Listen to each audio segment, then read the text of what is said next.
안녕하세요. 도시열반의 슈퍼해머입니다. 이번 도시열반 63강은 자등명에 대해서 고찰을 한번 해보겠습니다.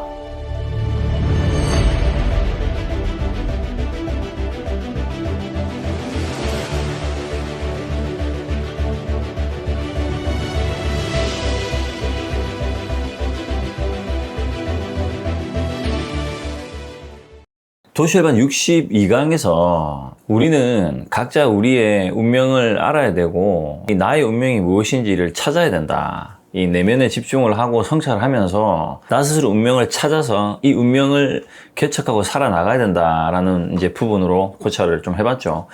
어쨌든 이 내용을 고찰을 하면서 부처님의 가르침 중에 이 자등명이라는 가르침이 있는데 자기 자신의 등불을 삼아서 우리는 이제 운명을 개척하면서 나아가야 된다. 이제 이렇게 고찰을 했죠. 자, 어쨌든 여기서 이 자등명이라는 부분에 대해서 고찰을 했는데 나 자신을 등불 삼으라는 이 의미가 근본적으로 어떤 의미를 가지고 있고 우리는 이 자등명이라는 가르침을 통해서 나의 삶에 이 자등명을 어떤 식으로 적용시킬 수 있는가에 대해서 이제 우리가 공부를 하고 통찰을 해봐야 되겠죠. 붓다의 가르침 중에서 우리가 가장 실전에서 정말 가장 많이 써야 되고 가장 중요한 게 뭐냐, 바로 이 자등명과 법등명입니다. 어쨌든 이번 시간에는 법등명을 제외하고 자등명이기 때문에 실전에서 내가 이 자등명을 어떤 식으로 쓰고 살아야 되는지 우리가 이 실전지혜를 공부를 하는 게 중요하다라는 거죠. 예를 들어서 너 자신을 등불 삼아서 살아라, 이렇게 이제 우리가 가르침을 받았는데, 그러면 나 자신을 등불 삼아서 살아라는 것은 무엇인 것인지, 이게 정확하게 어떤 의미를 가지고 있는지를 알아야 나의 삶에서 내가 실전에서 사용을 할 수가 있겠죠. 애매모호하게 알면은 사용하기가 애매하단 말이죠. 그래서 이런 것들을 실전에 내 삶에 적용시킬 수 있도록 우리는 이 근본 이치를 정확하게 이해를 해야 됩니다. 자, 이제 62강에서 고찰을 한 것처럼 각자의 업이 다르기 때문에 각자의 업에 따라서 각자 운명이 펼쳐지면서 천태만상의 삶을 각자 다른 운명 속에서 우리는 살아가죠. 자, 이렇게 각자 다른 업을 가지고 태어나는데 말씀드렸다시피 나의 영이 이 육신에 들어오면서 기억을 잃어버린단 말이죠. 기억을 잃어버리다 보니까 기억은 잃어버리고 운명은 정해져 있고, 이러다 보니까 정해진 운명 안에서 기억 없이 내가 매순간 어떤 선택을 하고 살아가야 되는데, 그러니까 쉽게 말해서 내가 어딘가에 도달을 해야 되는데, 그러니까 목적지는 정해놨는데 이 지도가 없는 상태에서 이 목적지에 도달해야 되는 삶을 운명 속에서 살아야 되는 거죠. 상식적으로 뭐 내가 목적지를 정했는데 내가 이 목적지에 도달하기 위한 지도가 있거나, 아니면 요즘에 뭐 운전을 하면 내비게이션이 잘 돼 있죠. 내비게이션에 목적지를 찍으면 어떻게 도달한다라는 게 딱 나오지 않습니까? 시간하고. 그런데 우리 인생은 그런 게 없죠. 그래서 목적지는 대략적으로 큰 틀에서 정해져 있는데 지도가 없다 보니까 중간에서 헤맬 수밖에 없는 구조를 가지고 있습니다. 그래서 이렇게 지도 없이 살아가면서 내가 어떤 선택을 하는데, 이제 올바른 선택을 하면 결과가 올바르게 돌아올 거고, 올바르지 못한 선택을 하면 결과가 올바르지 못하게 돌아오겠죠. 자, 이렇게 이제 큰 틀에서 목적지는 정해져 있는데 지도가 없죠. 자, 그러면 지도가 없으니까 당연히 헤맬 수밖에 없겠죠. 자, 우리 인생을 이제 이 사계절에 좀 대비를 해보면, 사계절에 이제 봄, 여름, 가을, 겨울이 있죠. 우리 인생도 비슷해요. 우리 인생도 이 사계절처럼 이렇게 회전, 즉 반복, 윤회를 하는데, 뭐 날씨가 봄처럼 이렇게 따뜻하고 바람이 살랑살랑 느껴지는 그런 시기도 있고, 뭐 어떤 태풍이 오거나 장마가 오거나 그 다음에 가뭄이나 홍수가 오죠. 그리고 정말 한겨울에 시린 혹독한 추위처럼 우리 각자 인생 안에서도 이렇게 정말 혹독하게 긴 고통이나 고난이나 무언가를 견뎌야 되는 시기가 반드시 오게 되어 있습니다. 이렇게 우리 인생은 이제 사계절이죠. 봄, 여름, 가을, 겨울처럼 뭐 좋은 날도 있고 좋지 못한 날도 있죠. 그래서 행과 불행이 연속되는, 그러니까 행, 불행이 연속되는 삶을 이제 우리가 살아가죠. 그런데 이제 이렇게 살아가다가 정말 빗줄기 하나 없는 정말 어두운 긴 터널을 지나가는 느낌이 들 때가 있습니다. 내가 이게 뭔가 선택을 했는데 이게 맞는 건지, 이 길로 가는 게 맞는 건지 정말 헷갈리는, 우리가 이런 것들이 이제 멘붕이 온다라고 하죠. 어쨌든 이런 식으로 인생을 살면서 전혀 내가 생각지도 못한 일들과 마주하게 되고 환경이 일어나면서 여기서 고통이 연속적으로 뭔가를 겪고 견뎌내고 이겨내야 되는 환경이 이제 일어나면 불안하죠. 내가 똑바로 가고 있는지 뭔가 의심이 들고 불안하단 말이죠. 이럴 때 우리 인간이 무엇을 필요로 하냐? 믿음이라는 것을 필요로 합니다. 불안하기 때문에 무언가 대상에 대해서 의지를 하거나 이 대상에 대해서 믿음을 가지려는 어떤 이런 심리가 작용을 한다라는 거죠. 어쨌든 이런 시기 때 헷갈리기 때문에 어떤 믿음을 이제 가집니다. 그래서 이제 이 종교라는 게 생겨난 거죠. 그래서 우리는 이 종교라는 것에 믿음을 가지고 신앙심을 이제 가지기 시작을 하죠. 자, 그런데 이 종교라는 것이 저도 책을 읽고 공부를 해보면 이제 부처님께서 나를 신격화하지 마라 라는 말이 있단 말이죠. 그런데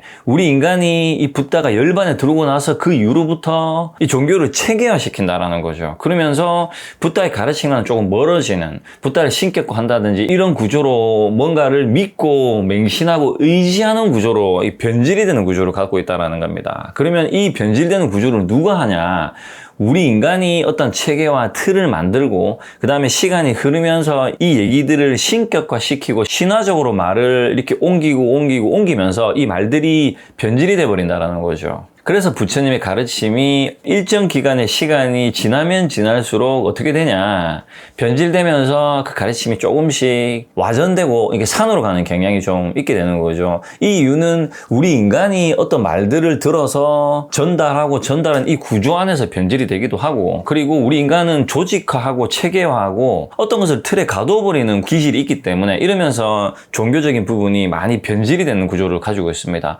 어쨌든 이렇게 변질이 뭐 되든 안 되든 우리는 무언가에 의지하고 믿음을 가지기 위해서 우리는 여기에 이제 추종을 하는 어떤 심리적인 것들이 이제 일어나게 되죠. 이렇게 나라는 존재가 어떤 틀 안에서 운명을 가지고 태어났는데 지도가 없이 살아가야 되고, 이 속세라는 곳은 행불행이 반복을 하다 보니까 뭐 좋은 날도 있고 싫은 날도 있죠. 그런데 너무 힘들고 생각지 못한 어떤 고난을 겪고 이 고통이 연속적으로 일어나게 되면 멘붕이 오게 되고, 이런 멘붕이 계속 오다 보면 무언가의 믿음을 갖고자 하게 되고 무언가 의지를 하게 되는데, 이럴 때 필요한 것이 이제 종교라는 건데, 이 종교가 도대체 무엇이 옳은지 그른지를 알 수 없는 지금 시대를 우리가 이제 살아가고 있다는 결론에 도달하게 됩니다.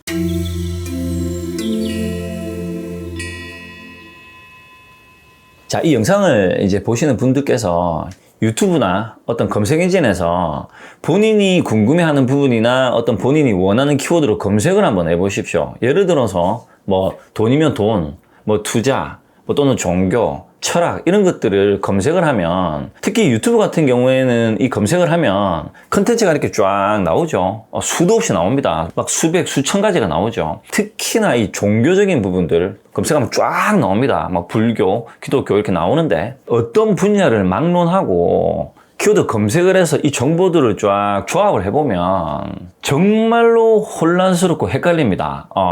이 사람은 이렇게 말하고 저 사람은 저렇게 말하는데, 이 사람은 이게 맞다라고 주장을 하고 저 사람은 저게 맞다라고 주장을 합니다. 우리가 정치 있죠, 그죠? 정치 뉴스를 한번 보십시오. 좌파가 있고 우파가 있죠, 그죠? 그러면 이 사람은 이 사람 입장에서 이게 맞다라고 주장을 하고, 저 사람은 저 사람 입장에서 저게 맞다라고 주장을 합니다. 근데 이런 부분이 종교는 특히나 더 심합니다. 종교는 논리적으로 사실 따지고 들어갈 수 있는 부분이 아니거든요. 종교는 영적인, 철학적인 부분에 가깝죠. 어쨌든 특히나 종교라는 것은 더더군다나 논리적이지 못하고 어떤 철학적이고 영적인 부분이다 보니까 정말로 모호한 정보들이 정말로 많이 사방팔방에 깔려 있습니다. 그런 뭐 이 사람 말 듣고 저 사람 말 듣고 이런 정보를 흡수하다 보면 도대체 뭐가 진실이고 뭐가 거짓인지 정말 헷갈릴 때가 많습니다. 그리고 특히나 불교라는 종교는 이 깨달음이라는 단어를 씁니다. 정말 지극히 주관적이고 이 모호한 이 깨달음이라는 것에 대해서 뭐 깨달았다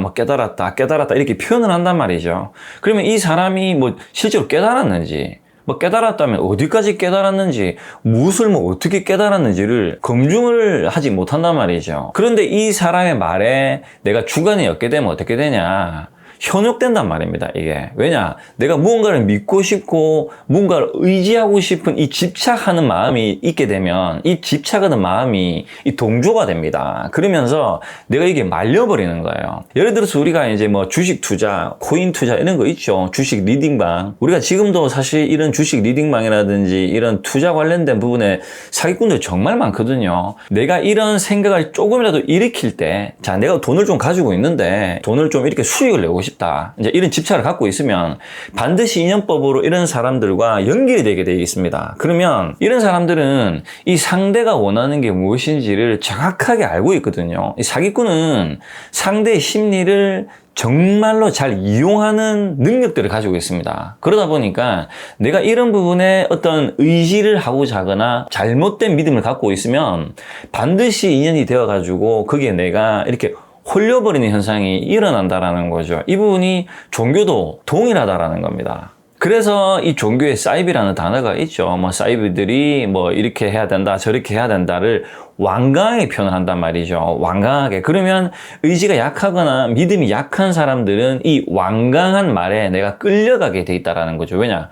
주관이 약하기 때문에. 특히 철학이나 종교적인 부분은 논리적으로 계산을 하거나 따져들 수 있는 부분이 아니다 보니까는 내가 잘못된 믿음을 가지고 있거나 내가 잘못된 주관을 갖고 있게 되면, 그러니까 쉽게 얘기해서 좀 삐딱하면 삐딱한 구조로 동조가 돼서 이렇게 인연으로 물리게 돼 있다는 거죠. 그래서 우리는 지금 이런 현 시대를 살아가고 있습니다. 자, 여기서 과거 이제 부처님, 그러니까 시다르타 살았던 시대가 지금으로부터 거의 2500년 전이죠. 지금은 그때하고는 비교도 안 되게 의식 수준이 높고, 그리고 정보화 시대죠. 사람들의 지식 수준이 그때 당시의 사람들하고는 비교도 안 될 정도로 지금은 수준이 높습니다. 어쨌든 이렇게 의식 수준의 차이는 있지만 잘못된 정보로 혼란스럽고 그 잘못된 정보를 가지고 이 말이 맞다, 저 말이 맞다, 특히 종교적으로 이 말이 맞다, 저 말이 맞다라는 이 구조는 그 시대나 뭐 그 이후의 시대나 지금 시대나 동일하다라는 겁니다.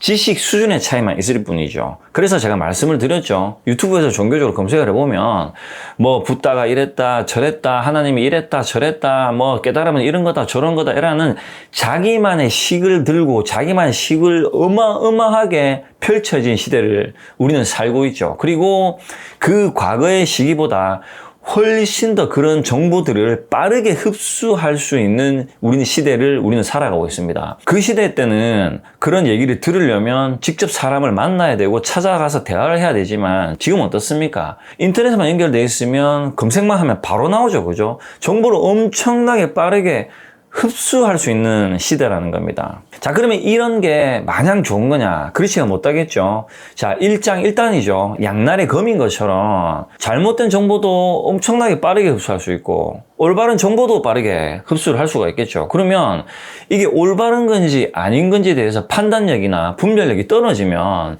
잘못된 믿음을 내가 만들어내는 꼴이 되겠죠. 그렇게 지금 이 시대는 엄청난 정보화 시대고 각자 자기만의 지식과 정보를 가지고 그 식으로 우리는 이제 살아가고 있죠.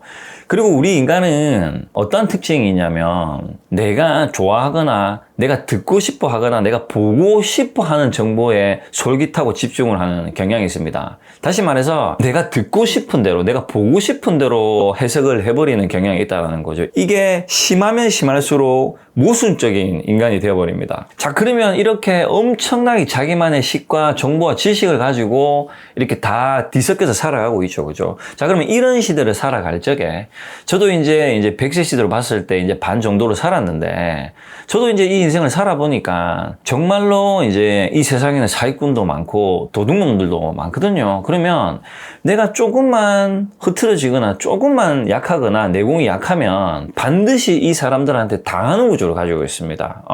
사회생활을 안 하면 모르겠는데 내가 뭔가를 하고 추진을 하고 나아갈 때는 내가 내공이 좀 약하거나 기가 얇거나 주관이 없거나 잘못된 믿음을 가지고 있으면 반드시 그런 사람들한테 휘말려서 당하는 구조를 가지고 있다는 거죠. 이 부분은 뭐 긍정, 부정의 개념이 아닙니다. 실제로 우리가 살아가는 현실 세계가 그렇게 돌아가거든요. 우리 몸이 이 면역 체계가 운영이 되면서 여러 가지 세균들을 막아내고 싸워내면서 이게 운영이 되는데 우리 이 면역 체계가 망가지면 어떻습니까? 뭐 감기가 걸린다든지 뭐 암이 걸린다든지 이런 병이 걸리죠. 그죠? 면역 체계가 똑바로 돌아가야지 이 침투하는 병들을 막아가면서 생명을 잘 올바르게 유지를 하지 않습니까? 이 면역력이 떨어지면 세균들이 치고 들어오죠. 그죠? 이 구조랑 똑같은 구조라 생각을 하시면 됩니다. 특히나 엄청난 지식을 다 들고 있기 때문에 내가 나의 지식이 삐뚤하거나 이 면역력이 떨어지게 되면 이 세균들이 치고 들어오는 구조를 가지고 있는 거죠.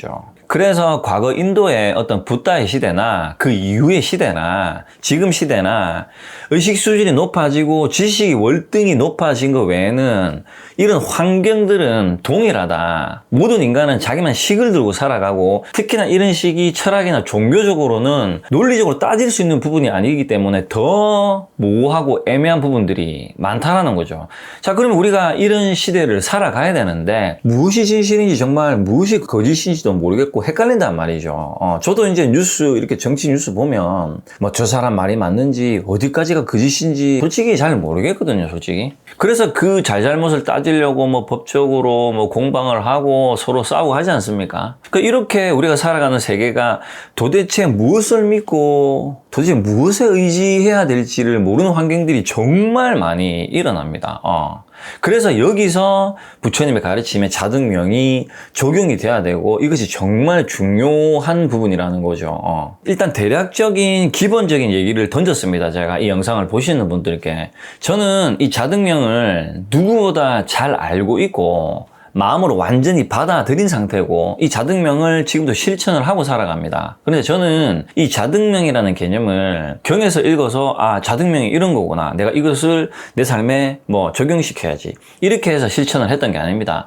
저는 이 자등명이라는 개념을 10대 때 혼자 있는 시간을 길게 보내게 되면서 스스로 익히게 됩니다. 이 구조에 대해서 제가 짧게 한번 설명을 드려보겠습니다.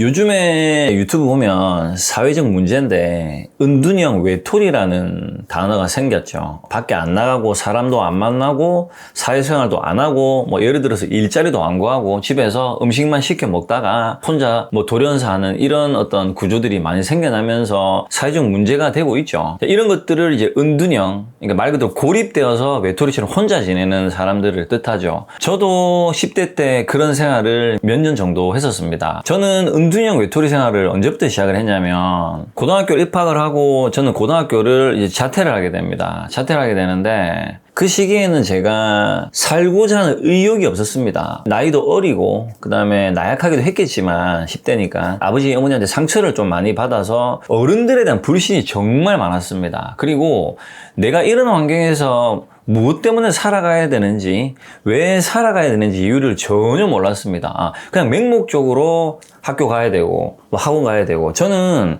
이 고등학교를 자퇴하기 전까지는 정말 모범생에 속했거든요. 그리고 학원을 정말 많이 다녔습니다. 방학 때는 합숙이라는 걸 갔었거든요.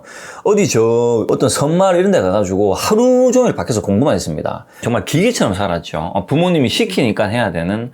그런데 어떤 시기 때 사춘기가 딱 왔고 이 시기 때부터 어떤 생각이 들었냐면 내가 아무 이유도 없이 살아가는데 그냥 시키는 대로 살아가는데 이게 이제 수동적인 삶이죠. 맹목적인. 내가 왜 이걸 해야 되지? 라는 그 이유를 스스로 찾지를 못하겠는 거죠. 그리고 이 이유도 이유지만 사춘기는 예민한 시기지 않습니까? 부모님한테 상처를 받으면서 어른들에 대한 이제 불신이 생겨나니까 사람이 이게 삐뚤어지는 거죠. 그러면서 삶을 포기하게 돼버리는 거죠.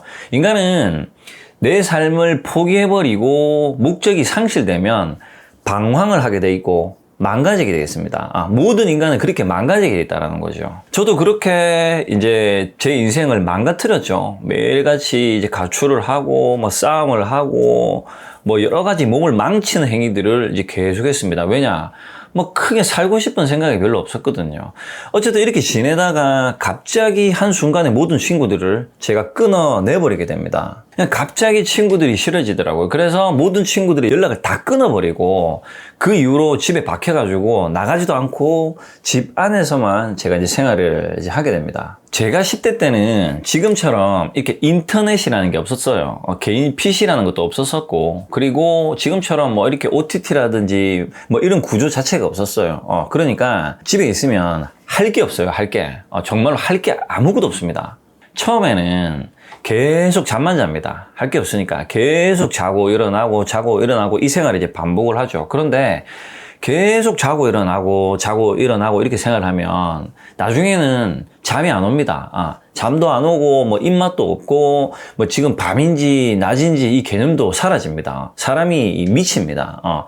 뭔가 할 게 없어요. 말씀드렸다시피 지금 시대 같으면 뭐 OTT로 영화를 본다든지 뭐 인터넷을 한다든지 뭐 핸드폰으로 유튜브를 본다든지 이런 거라도 할 수 있는데 저희 때는 그런 게 아무것도 없었거든요. 그러니까 할 게 없는 거예요. 이제 잠까지 안 오면 어떻게 되냐, 그냥 시체같이 이렇게 가만히 있어요. 시체같이 누워서 가만히 있고 사람이 어디 감옥에 갇힌 것처럼 그렇게 있는 거예요. 자, 이렇게 정말 아무것도 할 게 없는 상태에서 가만히 있는 시간을 지속적으로 계속 보내다 보면 자동적으로 무언가를 생각을 하게 되고 기록을 하게 됩니다. 이 부분은 제가 예전에 이제 공중파 TV 다큐멘터리에서 한번 봤는데 3, 4명의 학생을 정말 작은 방에서 생활을 하는데 핸드폰을 반납을 해요. 그리고 그 안에서 정말 아무것도 없어요. 밥만 먹고 안에 갇혀서 이렇게 생활을 하는데 그 학생들이 생활하는 구조 안에서 발전되는 방식이 제가 생활했던 거랑 동일해요. 똑같아요. 제가 실제로 그렇게 경험을 했으니까. 이 설명을 드리는 이유가 뭐냐면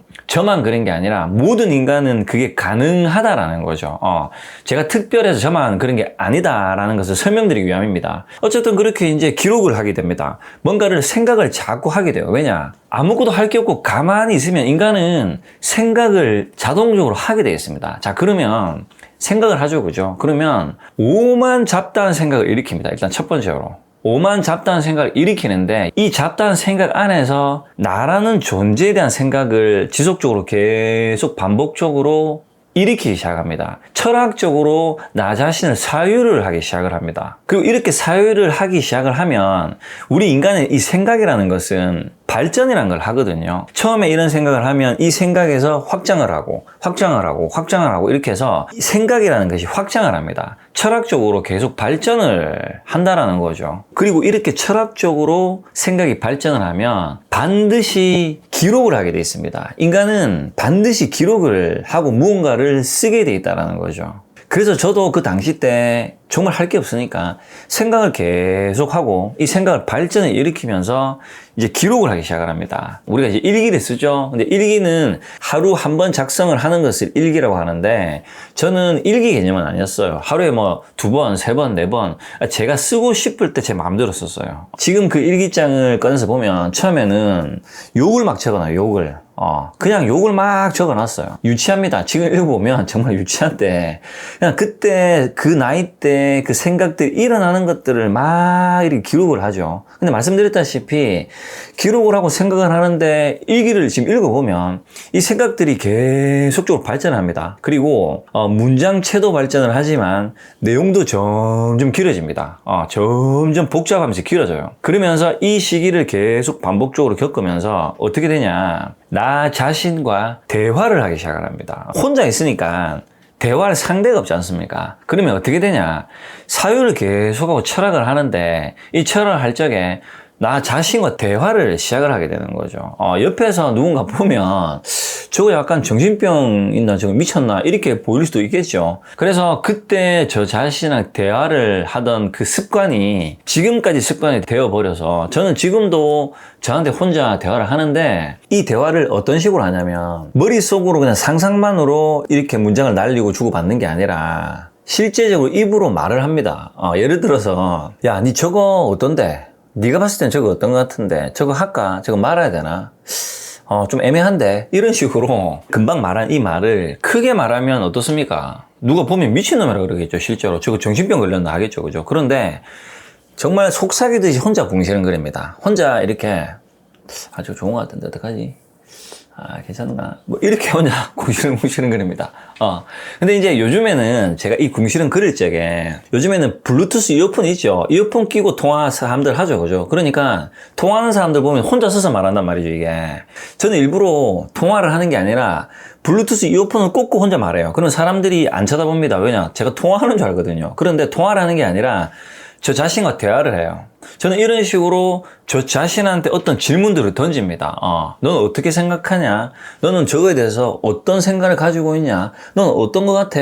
뭔가 모호한 것 같은데 좀 지켜볼까? 이런 식으로 대화를 계속적으로 이제 나눴죠.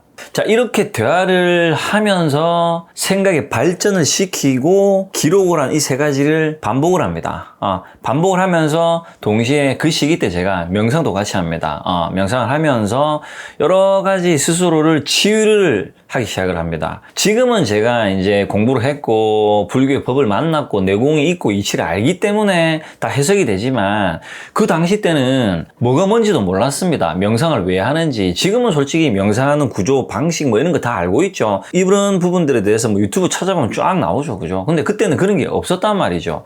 명상을 왜 하는지, 철학적인 게 무엇인지 이런 걸 전혀 몰랐습니다. 그냥 가만히 혼자 있는 상태에서 어떻습니까? 나 자신한테 의지를 했던 거예요. 나 자신과 대화를 시작을 하면서 모든 방법론들을 스스로 찾았던 겁니다. 제가 그 부분에 대해서 어떤 지식이 있었을까요? 전혀 지식이 없었습니다.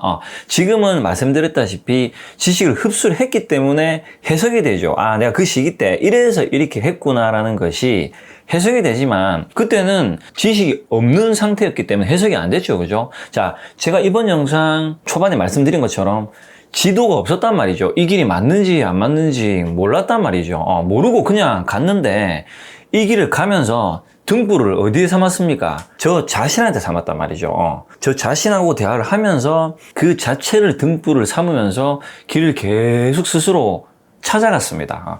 그 어떠한 지도도 그 어떠한 내비게이션도 없었단 말이죠. 자, 이렇게 저는 기록을 하고 사색을 하고 명상을 하고 철학적으로 여러 가지 생각을 발전을 시키면서 꿈을 가지게 됩니다. 생각을 어떻게 발전을 시키냐면 나는 그동안 내가 살아온 이유가 없었다. 나는 살아갈 이유가 없다. 그래서 나는 이러고 있는 거다. 그러면 살아갈 이유가 있어야 되는데 나는 살아갈 이유를 찾아야 된다라는 것에서 시작을 하게 된 거죠. 그러면서 내가 좋아하는 건 뭘까? 나는 누구일까? 나는 어떤 사람일까를 사유를 하고 생각을 하기 시작을 했던 거죠. 다시 말해서 자등명이죠. 나의 내면에 집중을 하기 시작을 했던 겁니다. 그래서 그 내면에 집중을 하면서 하나하나 답을 찾기 시작을 했던 거죠.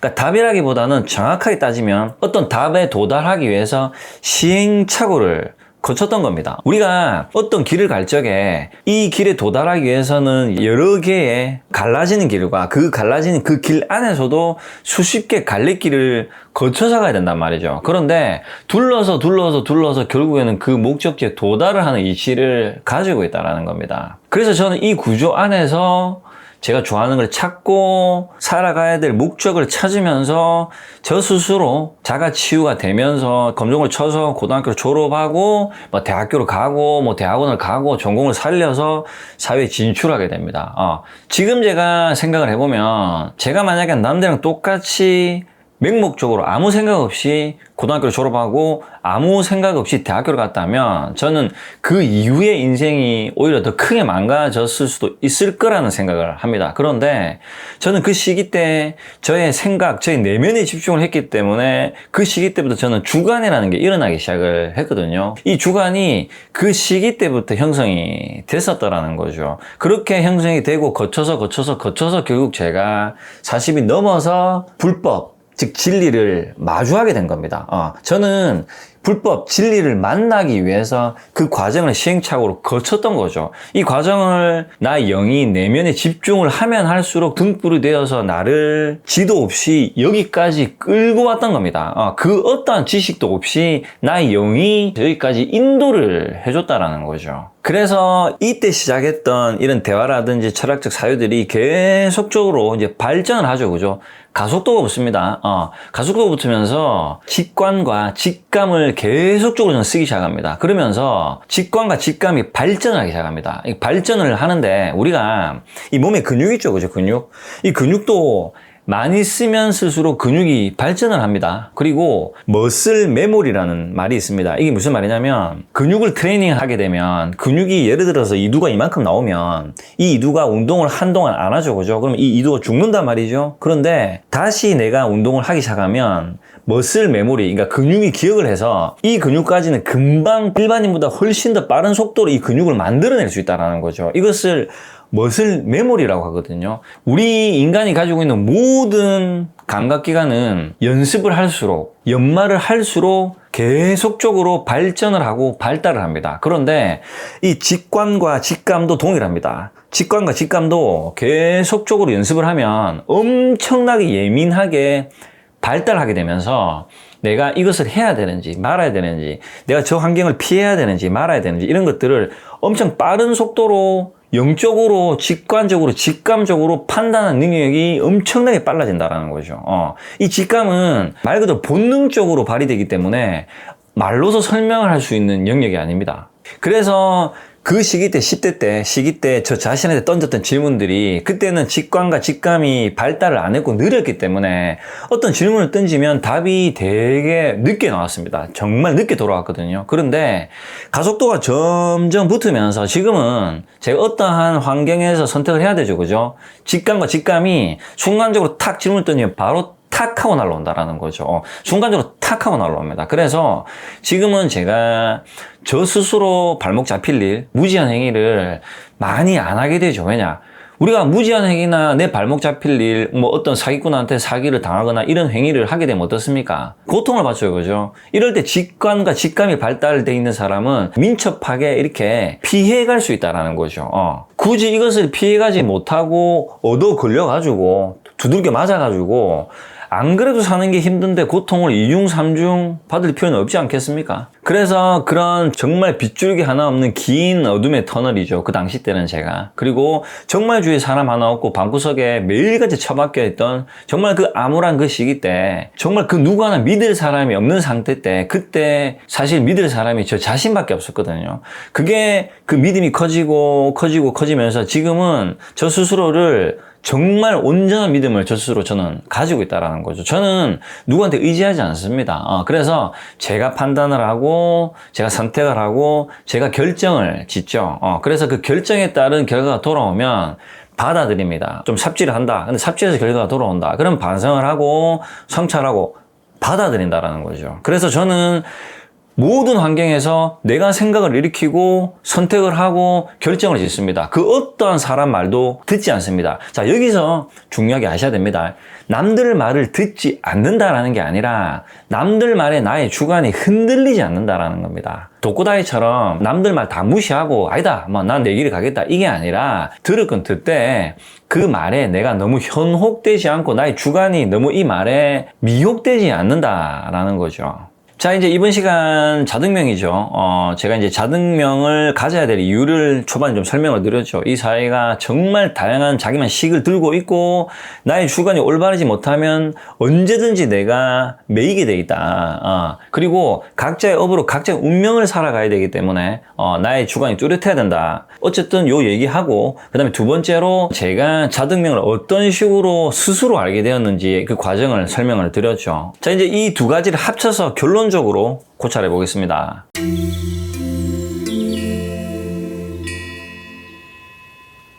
자, 말씀드렸죠. 각자의 업으로 나의 운명을 가지고 태어나는데 지도가 없다 보니까 이 길을 어떻게 가야 될지를 모른단 말이죠. 그리고 행불행이 반복되는 인생을 살아가기 때문에 긴 어둠의 터널을 만나거나 정말 긴 세월 고통을 받는 시간이 연속적으로 일어나게 되면 여기서 인간은 망가질 수도 있고 불신이라는 게 일어납니다. 그래서 스스로 의심을 하게 돼 있죠.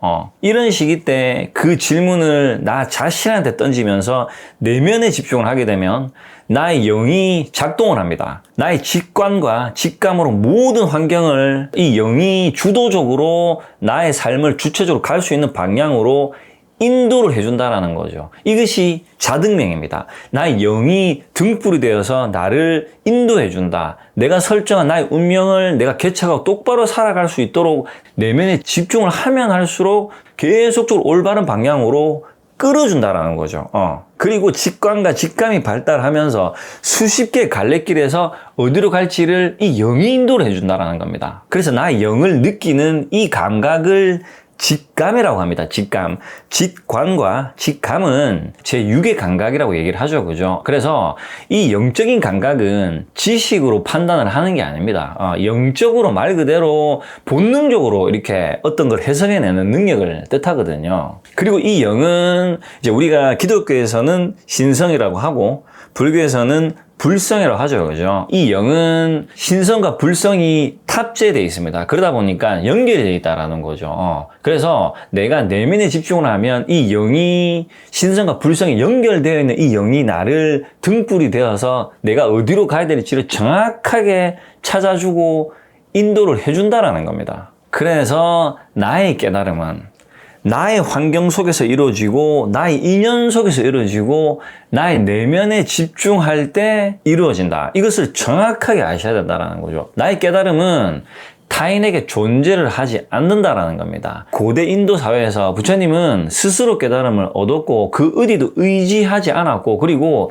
그 많은 브라만교의 종파에 소속되지 않았습니다. 그래서 부처님은 자체적으로 깨달음을 얻어서 그 이후로 불교라는 종교가 새롭게 만들어진 거죠. 그죠? 그 나아갔던 개척에서 나아갔던 그 구조 방식을 나도 그렇게 했으니까. 그래서 누구도 그렇게 해라 라고 이렇게 가르침을 주신 겁니다. 그게 이제 자등명이 된다라는 거죠. 자, 그런데 여기서 연결해서 법등명은 뭐냐 그러면 내가 이렇게 해서 되더라. 대전의 이치가 이렇더라라는 이 자체가 이게 법등명인 거죠. 자등명 해라라는 이 자체가 큰 틀에서는 이게 법등명이라는 겁니다. 진리. 진리는 나의 영이 신성과 불성이 연결이 되어 있는 존재이기 때문에 내가 나의 내면에 집중을 하면 나의 영이 나를 인도해 줄 거기 때문에 내가 어디에 현혹되거나 매혹되면 안 된다라는 거죠. 그리고 이 세상에는 진실만 존재하는 것이 아니다. 거짓도 존재하고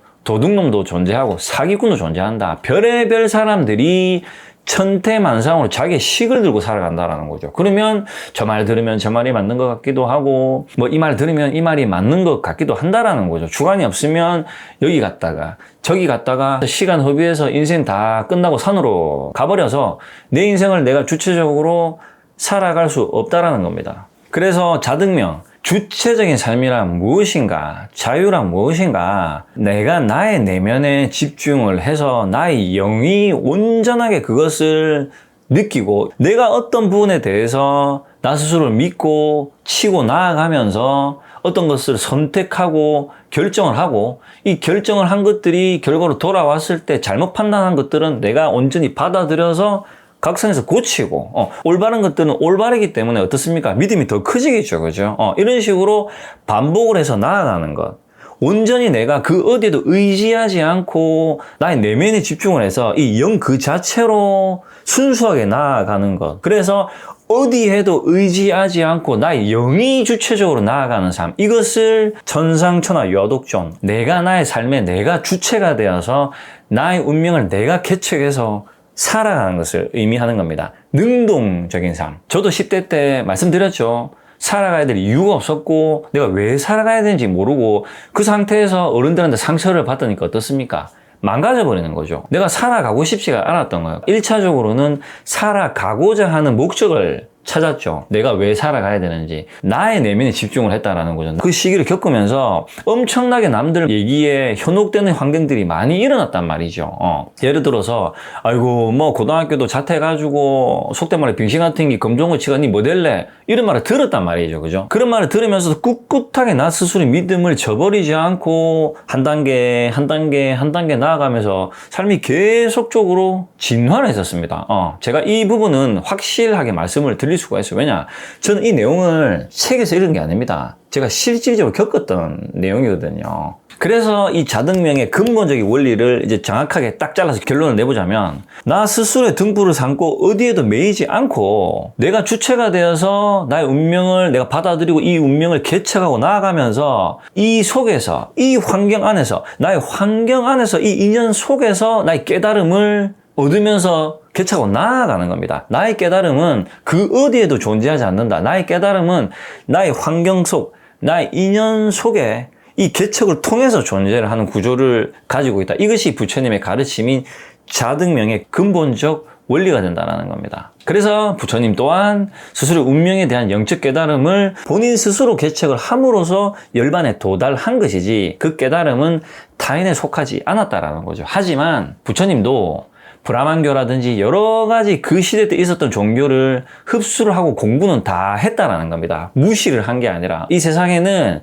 이유가 있어서 모든 존재가 존재를 한다라는 겁니다. 흡수를 해야 내 눈에 보이고 들리는 것들을 흡수를 하고 겪고 경험하고 이 안에서 시행착오를 겪으면서 앞으로 나아가야지 그 안에 나의 영의 깨달음이 존재를 한다라는 거죠. 이것을 부처님이 실질적으로 몸으로 실천하면서 느껴봤기 때문에 앞으로 내가 열반에 들고 나면 결코 나를 신격화시키지 말고 딱 두 가지가 있는데 그것이 바로 올바른 진리, 법등경과 너 자신에 대한 등불, 너 자체의 그 영을 믿고 나아가야 된다. 너의 영은 불성을 가지고 있고 이미 불성의 씨앗이 탑재되어 있는 존재이기 때문에 너 자신의 내면에 집중하면 그 길과 하나로 연결이 되어 있다. 어떠한 환경에서든 어떠한 내가 불신이 일어나는 어떠한 어두운 환경, 빗줄기 하나 없는 어두운 환경에서도 반드시 그 빛을 이 영이 찾아줄 것이다라는 온전한 결과에 도달을 할 수 있다는 겁니다.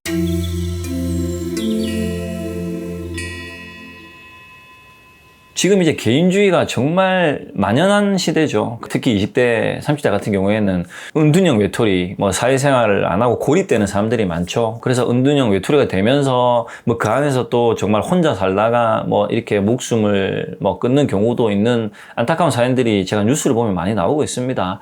저도 실제로 그런 환경을 겪었고 그 정말 빗줄기 없는 정말 어두운 긴 터널을 저는 저 자신의 내면을 믿고 이 터널에서 탈출한 경험이 있기 때문에 이 영상을 보시는 만약에 그런 환경이 지금 현재 환경이신 분들이 계시다면 자기 자신을 믿어야 됩니다. 유튜브에 나오는 또는 검색 엔진에 나오는 여러 가지 다양한 그들만의 식들에 내가 딸려가면 안 된다라는 거죠. 나 자신을 믿고 가는 거지 누군가가 나를 믿으라, 나를 따라가자 이런 말들에는 절대로 제가 분명히 말씀드리는데 그런 말은 한 귀로 두고 흘리시면 됩니다. 남의 말을 무시하라는 뜻이 절대 아닙니다.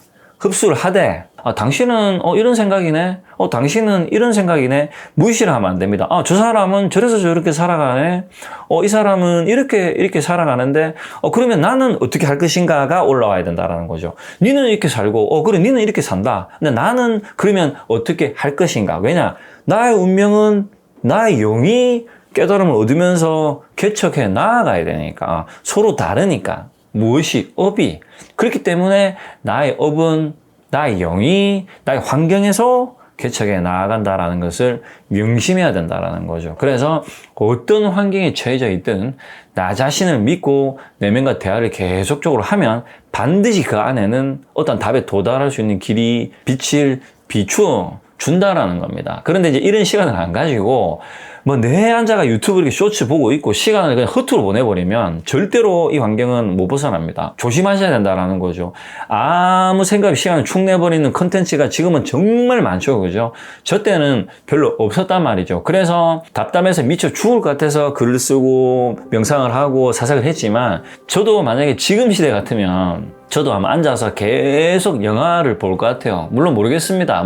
또 그 환경 안에서 또 어떤 개척이 있을 수 있겠지만 어쨌든 저는 그렇게 쥐어짜듯이 하는 환경에서 미쳐 죽을 것 같아가지고 이제 사유를 하고 철학을 했기 때문에 어쨌든 자기 자신의 내면을 돌아보는 시간을 반드시 가져야 된다라는 거죠. 남의 말에 너무 귀 기울이면 안 된다라는 겁니다. 그래서 올바른 나의 주관이 그 속에서 일어나야 된다. 이것을 8정도, 올바른 바른 정도의 길을 가라 해서 8가지를 매 순간 노력을 해야 된다 해서 8가지 8정도를 또 제시를 한 겁니다. 이번 영상 주제는 자등명이죠. 자등명을 주제로 하는 영상은 여기까지 마무리하는 걸로 하겠습니다. 다음 영상까지 도시열반의 구독자분들 그리고 모든 분들 평온한 시간 되시기 바랍니다. 지금까지 도시열반의 슈퍼 해머였습니다.